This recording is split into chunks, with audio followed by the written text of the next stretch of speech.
보잉사 화물기가 착륙하던 중 앞바퀴가 내려오지 않아 동체 착륙하는 일이 벌어졌습니다. 12살 소녀가 아버지와 계모에게 학대당해 숨지는 사건이 발생했습니다. 메이저리그 오타니의 전 매니저가 오타니의 돈에 손을 댔다는 혐의를 인정했습니다. 바이든 대통령이 11월 대선을 앞두고 경합주인 위스콘신주에 투자 계획을 발표했습니다. 코로나19 백신 부작용을 인정한 아스트라제네카가 유럽연합 EU 시장에서 철수했습니다. 시청자 여러분 안녕하십니까? KBS 아메리카 뉴스입니다. 보잉사 항공기에 잇따른 사고가 논란이 되고 있는 가운데 튀르키예에서 착륙하던 보잉 화물기 앞바퀴가 내려오지 않아 동체 착륙하는 일이 벌어졌습니다. 우수경 기자입니다. 화물기가 활주로에 착륙을 시도합니다. 잠시 기우뚱하더니 앞부분이 그대로 활주로에 부딪힙니다. 착륙을 시도했지만 앞바퀴가 나오지 않아 동체 착륙한 겁니다. 활주로에 기체가 쓸리면서 불꽃과 연기도 발생했습니다. 주변으로는 소방차와 사람들이 몰려 진화에 나섰습니다. 사고가 난 비행기는 보잉 767 기종 화물기였습니다. 승객들이 타지 않는 화물기인데다 조종사들은 사고 직후 탈출해 인명피해는 없었습니다. 이스탄불 공항은 동체 착륙이 이루어진 활주로를 임시 폐쇄하고 보수 작업을 진행했습니다. Uçağın pistten alınması gerçekten şimdi söylememiz çok zor bir şey. Önce soruşturmanın bitmesi lazım. 보잉사의 항공기는 최근 크고 작은 문제가 잇따라 발생했습니다. 지난 1월에는 5,000m 상공을 비행하던 중 창문과 벽체 일부가 뜯겨 나가면서 비상 착륙했습니다. 미국 국가교통안전위원회 예비조사 결과 비행기 조립 시 볼트 4개가 누락된 것으로 파악됐습니다. 또 3월에는 활주로를 주행하던 중 이탈하는가 하면 지난달에는 이륙 직후 비상 탈출용 슬라이드가 분리되는 사고가 발생하기도 했습니다. 두바이에서 KBS 뉴스 우수경입니다. 펜실베니아주에서 한 12살 소녀가 자신의 아버지와 계모에게 몇 달간 학대를 당한 뒤 결국 숨지는 사건이 발생했습니다. KBTV 김은지 기자가 보도합니다. 펜실베니아주 체스터 카운티 구조대는 지난 토요일 자신의 딸이 자전거를 타다가 나무에 부딪혀 의식을 잃었다는 신고 전화를 받고 출동했습니다. 현장에서 발견된 것은 간신히 숨을 쉬고 있는 여자아이 말린다였습니다. 말린다는 곧바로 병원으로 이송됐지만 치료를 받던 중 결국 사망했습니다. 당시 의사는 말린다의 적어도 6개의 뼈가 골절돼 있었으며 장기는 쇠약해져 있었고 몸 전체에 상당한 멍과 찰과상이 심각했다고 전했습니다. 또 12세 소녀의 평균 몸무게는 최소 68에서 139파운드 사이인데 말린다의 경우 50파운드에 불과했습니다. 경찰 당국의 조사 결과 말린다는 지난해 12월 초 중학교를 자퇴하고 온라인 사이버 학교로 전학한 사실을 알게 됐는데 그 기간 말린다가 있었던 곳은 집 지하실이었습니다. 수사관들은 말린다의 친부인 랜델과 그의 여자친구인 신디를 살인미수, 폭행, 납치 및 기타 관련 혐의로 체포했습니다. 당국은 두 사람이 말린다에게 가한 학대와 고문이 지속적이고 체계적임을 증명하는 휴대폰 속 삭제된 수십 개의 영상들과 주택 보안 카메라 영상들을 증거로 제출했습니다. 형사 고소장에 따르면 경찰이 제출한 영상들 속에는 말린다가 어떤 가구와 연결된 족쇄에 묶인 채 구타를 당하는 소리가 담겼습니다.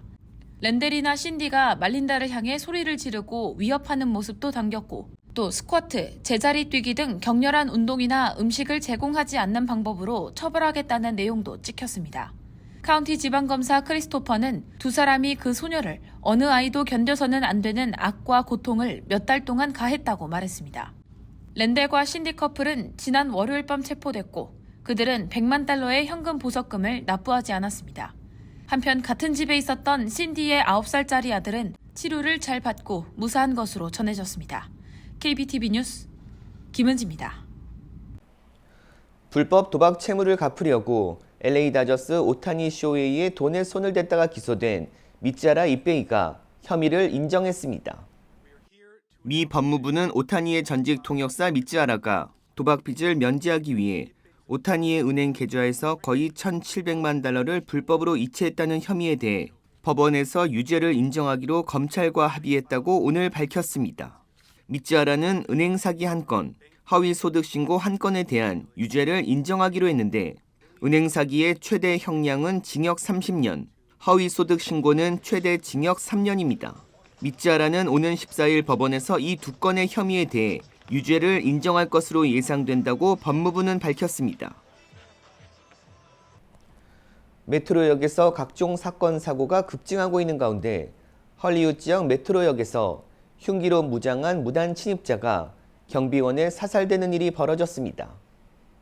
LA 소방국은 7일 오전 9시 10분쯤 신고를 받고 출동한 헐리우드 지역 메트로역 내 승강장에서 괴한이 휘두른 흉기에 부상당한 메트로역 경비원을 발견했다고 밝혔습니다. 곧이어 버먼트와 선셋역 인근에서 총상을 입은 괴한이 발견됐습니다. 병원으로 이송된 경비원은 안정을 찾고 있는 가운데 총상을 입은 괴한은 숨졌습니다. 메트로 측은 성명을 통해 경비원이 무단 침입자에게 페퍼 스프레이를 발사했고 이에 무단 침입자가 흉기로 경비원 다리를 공격해 생명의 위협을 느낀 경비원이 총기를 발포했다고 밝혔습니다. 수사당국은 정확한 사건 경위를 조사 중입니다. 바이든 대통령이 11월 대선을 앞두고 경합주 위스콘신을 찾아 투자 계획을 발표했습니다. 조혜진 기자입니다. 마이크로소프트가 미국 위스콘신에 33억 달러, 우리 돈 4조 5천억 원을 투자해 AI 데이터 센터를 짓기로 했습니다. 바이든 미국 대통령은 현지 시각 8일 대선 경합주 중 한 곳인 위스콘신주 라신 카운티를 찾아 이같이 밝혔습니다. 라신 카운티는 6년 전 트럼프 행정부가 100억 달러 규모의 타이완 폭스콘 투자를 추진했지만 무산된 곳입니다. 바이든 대통령은 이를 사기라고 일컬으며 자신은 약속을 지키겠다고 말했습니다. Left a lot of people behind in communities like Racine. On my watch, we make promises and we keep promises. And we leave no one behind. 백악관은 이번 투자로 인해 건설직 등 최소 2,300개의 일자리가 창출되고 2,000개의 안정적인 일자리가 공급될 것이라고 강조했습니다. 마이크로소프트 브래드 스미스 사장 역시 현지 언론과의 인터뷰에서 확실하게 약속을 지키겠다고 확언했습니다. 미 언론들은 바이든 대통령이 전임 대통령이자 공화당 대선 후보 트럼프와의 차이점을 부각하고 있다고 분석했습니다. 같은 날 미국 상무부는 챗 GPT와 같은 첨단 AI 기술도 중국 수출을 제한하는 방안을 추진하고 있다고 밝혔습니다. 지난 러몬도 미국 상무장관은 하원 청문회에 출석해 중국 견제가 통상정책의 최우선이라며 중국 첨단 기업에 대한 투자 규제 규정을 연말까지 완성하겠다고 말했습니다. Treasury is in the lead. As I understand it, by the end of this year, by the end of this calendar year, the rule will be done. 다만 이러한 규제가 중국과의 모든 거래를 끊는다는 의미는 아니라며 핵심 기술에 대한 통제에 집중하겠다고 강조했습니다. 워싱턴에서 KBS 뉴스 조혜진입니다. 아스트라제네카가 코로나19 백신 부작용 유발을 인정하고 유럽연합 EU 시장에서 철수했습니다. 영국 언론은 아스트라제네카가 올해 3월 5일 유럽연합 EU에 자사 코로나19 백신의 판매 허가 철회를 자발적으로 신청해 이날부터 EU에서 사용이 금지됐습니다. 아스트라제네카는 영국 등 자사 코로나19 백신 사용을 승인한 여러 국가에서도 코로나19 백신 사업을 접을 예정인 것으로 전해졌습니다. 아스트라제네카는 지난 2월 영국 법원에서 자사 코로나19 백신이 매우 드물게 혈소판 감소성 혈전증 TTS 부작용을 유발할 수 있다는 점을 처음으로 인정했습니다. TTS는 영국에서 최소 81명이 숨지고 수백 명이 심각한 증상을 겪은 것과 관련이 있다고 텔레그래프트는 전했습니다. 부작용 피해자들은 아스트라제네카를 고소한 상태입니다. 지난해 국제금융시장을 뒤흔들었던 빌 황 씨의 형사 재판이 오늘 시작됐습니다. KBTV 전상희 기자가 전해드립니다. 뉴욕 남부연방법원은 배심원 선정 작업을 시작으로 황 씨의 사기 혐의 사건 재판 일정에 들어간다고 로이터 통신 등 언론이 보도했습니다. 앞서 뉴욕 남부지검은 지난 2022년 4월 아케고스 캐피털 매니지먼트 설립자인 황 씨를 사기 등 혐의로 기소했습니다. 검찰은 황 씨가 금융회사들을 속여 거액을 차입한 뒤 이를 자신들이 보유 중인 주식에 대한 파생 상품에 투자함으로써 주가를 조작했다고 보고 있습니다. 반면 황 씨 측은 월가의 일반적인 차입 투자 기법일 뿐 투자 과정에서 어떠한 잘못도 저지르지 않았다며 무죄를 주장해왔습니다. 황 씨의 개인 투자 회사인 아케고스는 앞서 투자 은행들과 파생 상품인 총수 익스와프와 차액 거래 계약을 맺고 보유 자산의 5배가 넘는 500억 달러 상당을 주식에 투자했습니다. 그러던 중 투자 종목의 주가가 하락하자 증거금을 추가로 납부해야 하는 마진콜이 발생했고 투자은행 골드만삭스가 발빠르게 담보 주식을 블락딜로 내다 팔면서 손실이 확산했습니다. 아케고스 마진콜 사태로 투자은행들이 입은 손실은 100억 달러에 달하는 것으로 집계됐습니다. 스위스의 투자은행 크레딧 스위스는 아케고스와의 거래로 맺은 손실 규모가 55억 달러에 달했고 이 충격의 여파로 위기설에 휩싸이다 결국 자국 경쟁사인 UBS에 인수됐습니다. 시장 조작 사건을 변호해온 로버트 프렌치먼 변호사는 일반적으로 시장 조작 행위는 속임수를 써야 하는데 공개 시장에서 이루어진 아케고스의 주식 매입 행위는 기만 행위를 포함하는 것으로 보이지 않는다며 피고인은 그러한 주식 매입 행위가 선의로 이루어진 것이라고 주장할 것이라고 말했습니다. 한편 아케고스의 최고 위험 책임자를 지낸 스콧 베커와 수석 트레이더 윌리엄 토미타는 금융회사를 속인 혐의의 유죄를 인정하고 검찰 수사에 협조해왔다고 로이터는 전했습니다. KBTV 뉴스 전상입니다. 테라, 루나 폭락 사태 핵심 인물인 권도영 씨가 몬테네그로에서 붙잡히기 전 고급 아파트에 숨어 지낸 것으로 확인됐습니다. 세르비아 언론 노바는 권 씨가 부촌인 데니데에 있는 200만 유로, 원화로 29억 3천만 원의 고급 아파트에서 몇 개월간 거주했다고 밝혔습니다. 아파트는 권 씨의 측근인 한창준 테라폼레스 최고 재무 책임자가 구매했다고 전했습니다. 또 다른 매체인 디엘뉴스는 권 씨가 세르비아 당국의 눈을 피해 숨어 지낼 수 있었는지 알 수 없다며 세르비아 당국이 권 씨의 행적을 추적해 체포하려는 의지가 있었는지 의심스럽다고 전했습니다. 권 씨는 위조 여권이 발각돼 11개월간의 도피 행각에 마침표를 찍었습니다. 권 씨의 한국 송환 결정이 몬테네그로 대법원에서 뒤집힌 가운데 경제사범 최고 형량이 40년 안팎인 한국과 달리 미국은 100년 이상 징역형도 가능해 권 씨는 한국으로 송환되기 위해 안간힘을 쓰고 있습니다.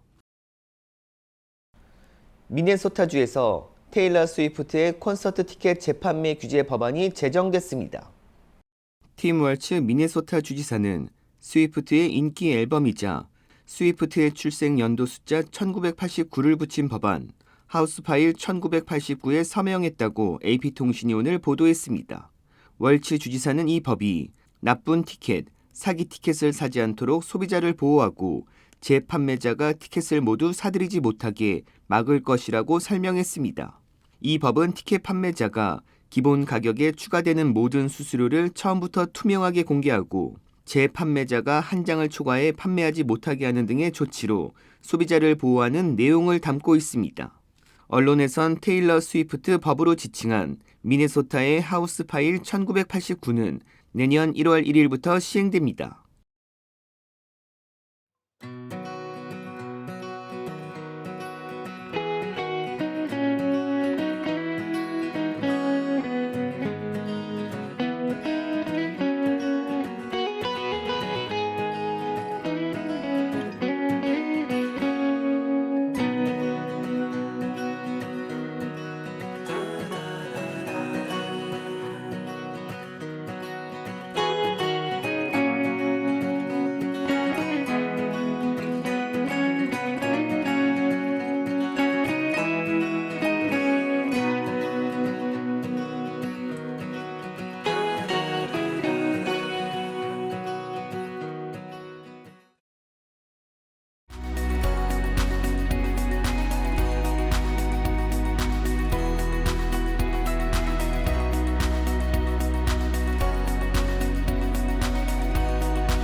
KBS 아메리카 뉴스 마칩니다.